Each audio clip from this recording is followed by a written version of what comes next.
முதலில் வருவது முன்னுரை. சுவாமிமலையும் நவரத்தின மாலையும்.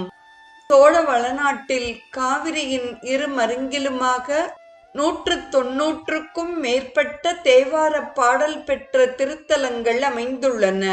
தென்னாடுடைய சிவபெருமானுக்கு பிரணவ உபதேசம் செய்து பரமகுரு என்று பெயர் பெற்ற முருகப்பெருமான் எழுந்தருளியுள்ள திருத்தலமாகிய சுவாமிமலையை நாம் அனைவரும் அறிவோம்.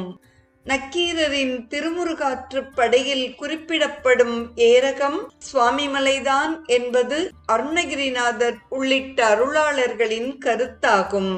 காவேரி நேர் வடக்கிலே என்று சுவாமிமலையின் இருப்பிடத்தை அருணகிரிநாதர் புவியியல் அறிஞர் போல் சுட்டிக்காட்டியுள்ளார். காவிரி புறம்பு சுற்றும் ஏரகம் என்றும் திருப்புகழில் உரைக்கிறார். அருணகிரிநாதரின் 38 திருப்புகழ் பாடல்களை பெற்றுள்ளது சுவாமிமலை.